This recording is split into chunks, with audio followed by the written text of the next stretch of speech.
नमस्कार, संस्कृति यात्रा में आप सभी का स्वागत है। मैं हूं प्रीति सिंह। भारत की संस्कृति प्राचीन है और जीवंत भी, उतनी ही जीवंत जितनी कि यहाँ कल कल बहती हुई नदियों की धाराएं हैं। भारत में अधिकांश जीवनदायिनी नदियों को माता यानी स्त्री रूप में जाना जाता है। अधिकांश इसलिए क्योंकि इनमें एक अपवाद भी है जिसे नदी होते हुए भी नद कहा जाता है। जी हाँ, तिब्बत में मानसरोवर झील से निकलकर अरुणाचल प्रदेश और असम होते हुए लगभग 3000 किलोमीटर की यात्रा तय करके बंगाल की खाड़ी में समाहित होने वाली नदी ब्रह्मपुत्र। अपनी गहराई और चौड़ाई के कारण ब्रह्मपुत्र देखने वालों को समुद्र होने का आभास देती है।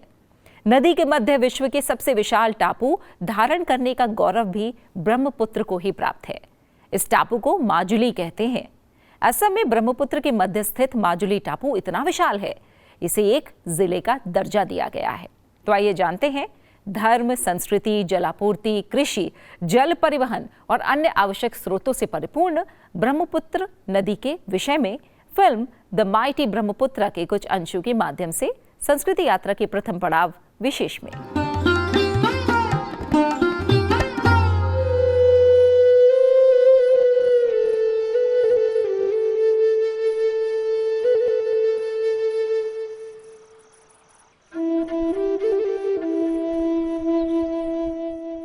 As silent as rhythm of time that stands still, as quiet as winds of melody, melancholic and joyous.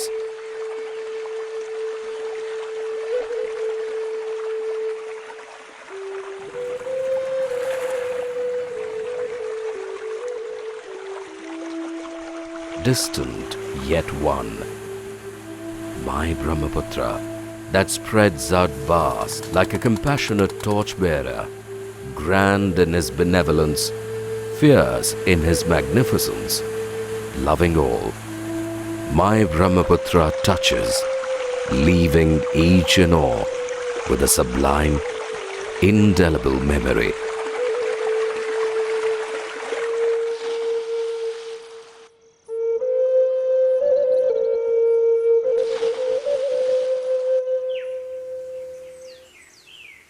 An enigma of 2,800 kilometers from its origins to the oceans.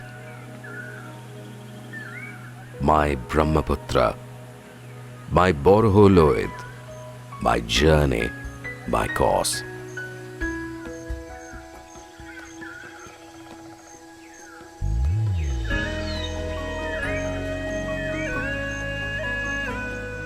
The regal heights of Mount Kailash stand like sentinels, as from somewhere within the heavenly mist emerge the sweeping glaciers. The Sangpo leaves the Chemyungdung ranges behind and surges into India near Geling.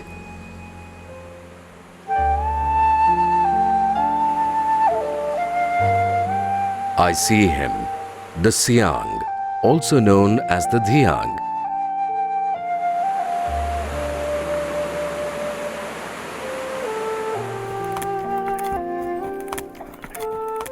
On the farthest end of the motorable road that I can reach.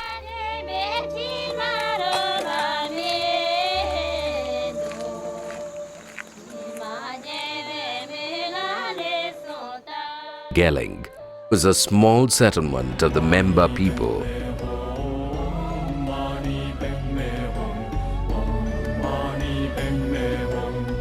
Deeply entrenched in Tibetan Buddhism, we found the members to be as peaceful and serene as the river down below.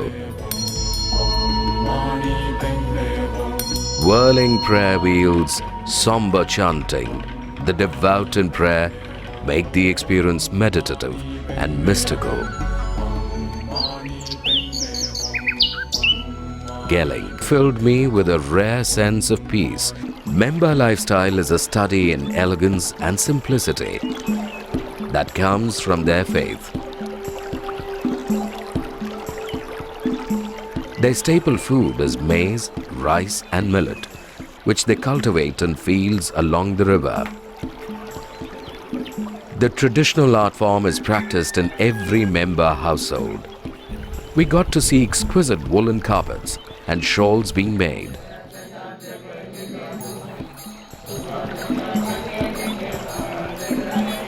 We have yet to scope new adventures down the river, still have bridges to connect with our destination. The Kalika Puran also mentions an interesting legend attached to Lohit.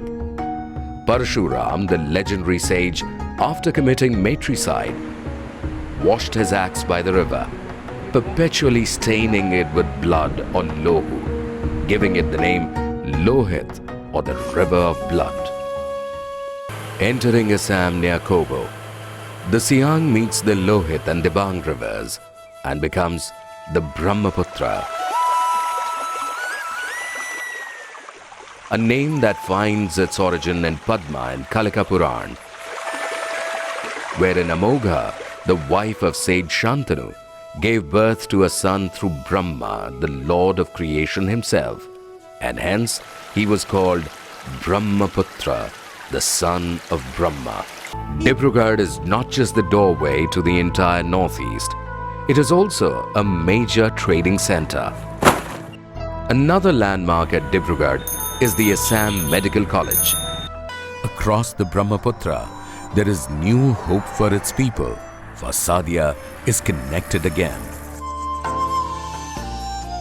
Like all great civilizations that have emerged on the banks of rivers the world over, so too did the 13th century home kingdom of Shivsagar.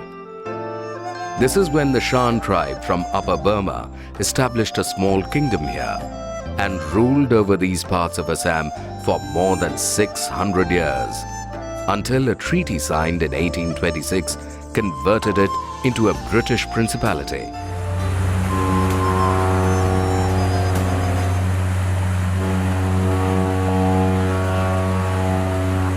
Back by the side of the Brahmaputra, swollen and majestic, we head to Majuli, which is the largest riverine island in the world, measuring 460 square kilometers. With a population of 1.6 lakhs,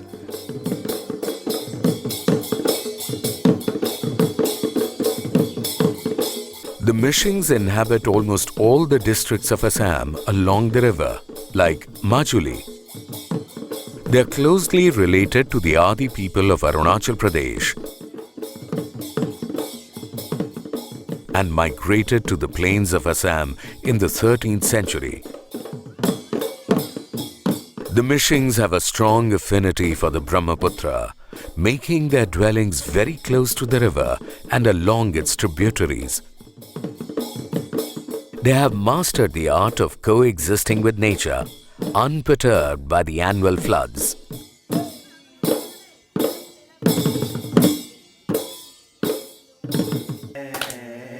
Majuli hosts a rich mosaic of Assamese cultural and ethnic diversity.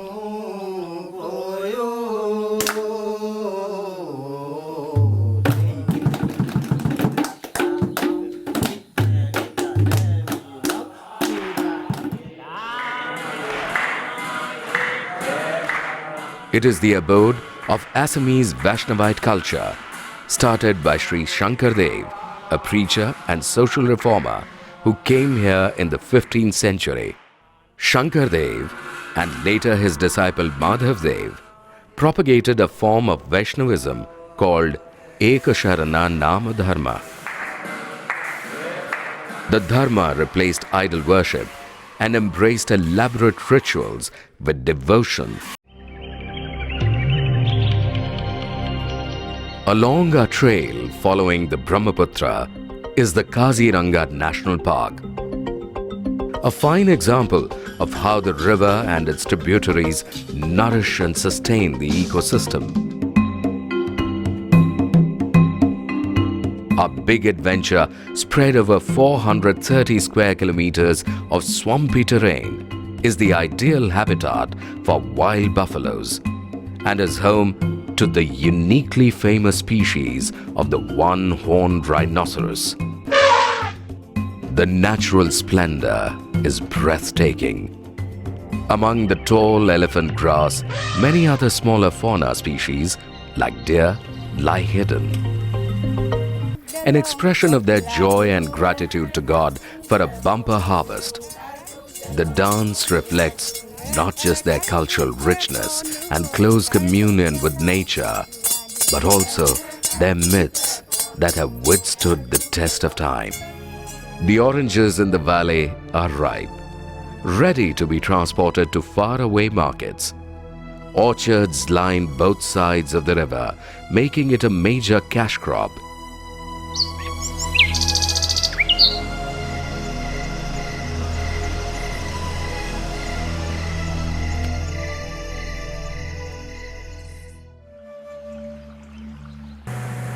Our journey ends at Dhubri district, bordering Bangladesh. Here we leave the Brahmaputra as it enters into Bangladesh, where it continues to flow as the Jamuna. Our journey along my Brahmaputra is nearing its end, when it would embrace the ocean. The Brahmaputra creates, sustains, and then annihilates. The joyous rejoice in the creation, celebrate its sustenance, while the bygone is erased as a past. And then time, for once, waits for itself to wind the story yet again, for life to create life again, afresh and anew. Of Brahma the origin and Brahma the end. अभी आपने देखा the mighty Brahmaputra, जो ब्रह्मपुत्र नदी की विराटता, उसकी सुंदरता और उसके महत्व को बखूबी दर्शाती है। ये नदी केवल जल का प्रवाह ही नहीं, बल्कि यहाँ बसे लोगों की संस्कृति, जीवन शैली और संघर्ष की कहानी भी कहती है। अब आगे बढ़ते हैं अगले पड़ाव धरोहर की ओर। आज हम आपको दिखाएंगे सुप्रसिद्ध शास्त्रीय नृत्यांगना रीला होता की विशिष्ट प्रस्तुति। रीला होता एक प्रख्यात ओडिसी नृत्यांगना और शिक्षिका हैं। ओडिसी नृत्य विधा के 3 महारथियों गुरु गंगाधर प्रधान, केलुचरण महापात्रा और माधवी मुदगल की शिष्या रही हैं। रीला होता ने ओडिसी नृत्य को अन्य भारतीय शास्त्रीय नृत्य शैलियों जैसे मणिपुरी, कथक, भरतनाट्यम और छऊ के संगम से रविंद्र अभिव्यक्ति नाम की एक अनोखी नृत्य फ्यूजन तैयार किया, जो कि गुरु रवींद्रनाथ टैगोर की कविताओं पर आधारित है। रीला होता कुशल ओडिसी नृत्यांगना होने के साथ ही भारतीय योग दर्शन पर भी एक सशक्त व्यक्तित्व हैं। तो आइए देखते हैं भारतीय योग और नृत्य का समागम सुप्रसिद्ध शास्त्रीय नृत्यांगना रीला होता की अनुपम प्रस्तुति में।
यो भूतं च भवयं च सर्वमयश च तिष्ठति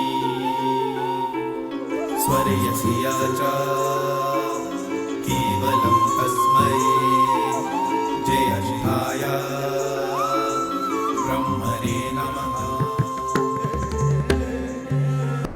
शास्त्रीय नृत्यांगना रीला होता की मनमोहक प्रस्तुति के बाद आगे बढ़ते हैं अगले पड़ाव माटी सुगंध की ओर।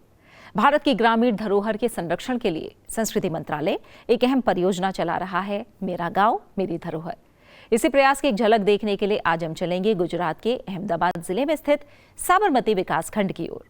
साबरमती नदी के किनारे बसा ये क्षेत्र न केवल प्राकृतिक सौंदर्य से भरपूर है, बल्कि राष्ट्रपिता महात्मा गांधी के विचारों और आंदोलनों का साक्षी भी रहा है।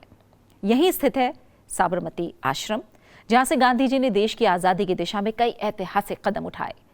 ये स्थान सादगी, सत्य और अहिंसा का जीवंत मिसाल है। आज भी साबरमती केवल एक स्थान नहीं, बल्कि एक सोच, एक धरोहर और एक प्रेरणा है जो हमें देश की आत्मा से जोड़ती है। तो चलते हैं साबरमती गांव की ओर।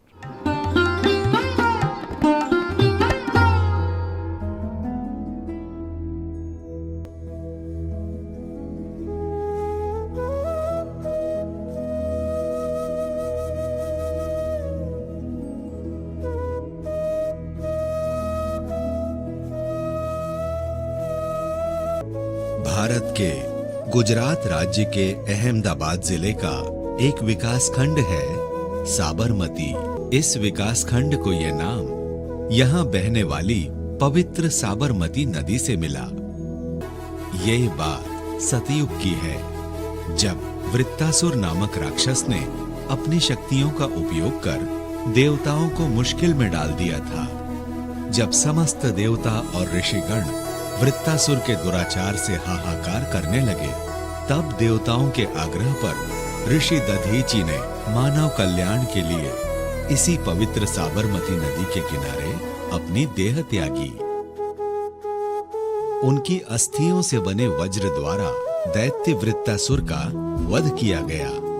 ये आश्रम आज भी यहाँ उपस्थित है।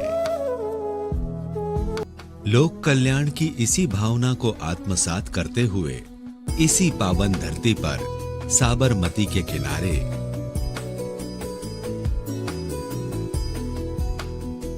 राष्ट्रपिता महात्मा गांधी ने अपना आश्रम बनाया, जहां से उन्होंने स्वतंत्रता आंदोलन का नेतृत्व किया। विश्व प्रसिद्ध साबरमती आश्रम सन 1917 से 1930 तक गांधी जी का घर था और स्वतंत्रता आंदोलन का केंद्र था। 12 मार्च 1930 को यहीं से शुरू हुई दांडी मार्च। सत्याग्रह की उस यात्रा में प्रयोग हुआ ये दांडी पुल आज भी यहाँ उपस्थित है। संग्रहालय में परिवर्तित शांति, स्वच्छता और सादगी से भरपूर इस आश्रम को देखने के लिए देश विदेश से लोग आते हैं। खादी पहनो, विदेशी छोड़ो। स्वदेशी आंदोलन की ये सोच आज भी इस संग्रहालय में देखने को मिलती है। गांधी जी के द्वारा प्रयोग में लाए हुए चरखे, साथ ही साथ चरखों के उत्पादन की क्षमता को बखूबी दर्शाया गया है, जो आज मेक इन इंडिया के दौर में देश के युवाओं को प्रेरित करती है। पत्नी कस्तूरबा गांधी जी का साथ और संघर्ष भी यहाँ देखने को मिलता है। गांधी जयंती पर यहाँ विशेष कार्यक्रम होते हैं, तो वहीं गांधीनगर के 10 दिवसीय सांस्कृतिक उत्सव में जब पूरे भारतवर्ष के कलाकार यहाँ उपस्थित होते हैं, तो साबरमती आश्रम की भी रौनक बढ़ जाती है। साबरमती आश्रम जहां आजादी से पहले के जीवन दर्शन को दिखाता है, वहीं साबरमती रिवर फ्रंट अत्याधुनिक जीवन शैली का प्रतिरूप है। उदयपुर की अरावली पहाड़ियों से खंबात की खाड़ी तक का सफर करती साबरमती नदी गुजरात की जीवन रेखा है, जो इसे पोषित और समृद्ध करती है। इस खंड में इस नदी के दोनों किनारों को एक स्वस्थ और सुंदर परिदृश्य दिया गया है। साबरमती नदी पर बना अटल ब्रिज एक अद्भुत पदयात्री ब्रिज है जो अहमदाबाद के पूर्वी और पश्चिमी तट को जोड़ता है।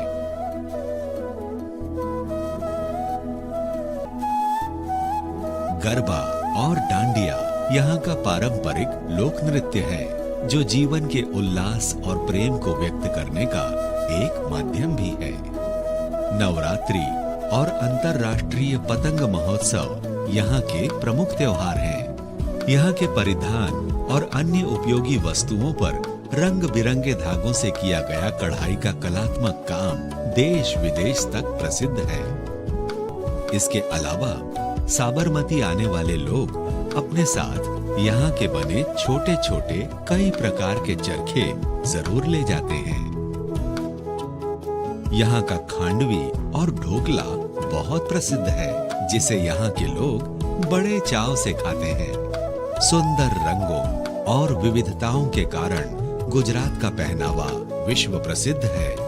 यहाँ के पुरुषों का पारंपरिक पहनावा चोरनो और केडिया है तो महिलाएं चनिया चोली और पटोला साड़ी पहनती हैं। तो ये थी आज की हमारी संस्कृति यात्रा। आशा है आपको पसंद आई होगी। इस कार्यक्रम को लेकर आपके सुझाव हमारे लिए बहुत महत्वपूर्ण है। अपने सुझाव हमें जरूर भेजें। हमारा ईमेल आईडी है sanskriti.ignca@gmail.com।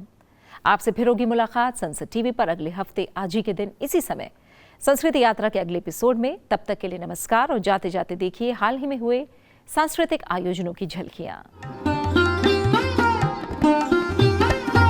इंदिरा गांधी राष्ट्रीय कला केंद्र के क्षेत्रीय केंद्र गुवाहाटी ने Gurukul grammar senior secondary school के साथ मिलकर एक विशेष कार्यक्रम का आयोजन किया जिसका विषय था एंडिंग प्लास्टिक पोल्यूशन यानी प्लास्टिक प्रदूषण की समाप्ति।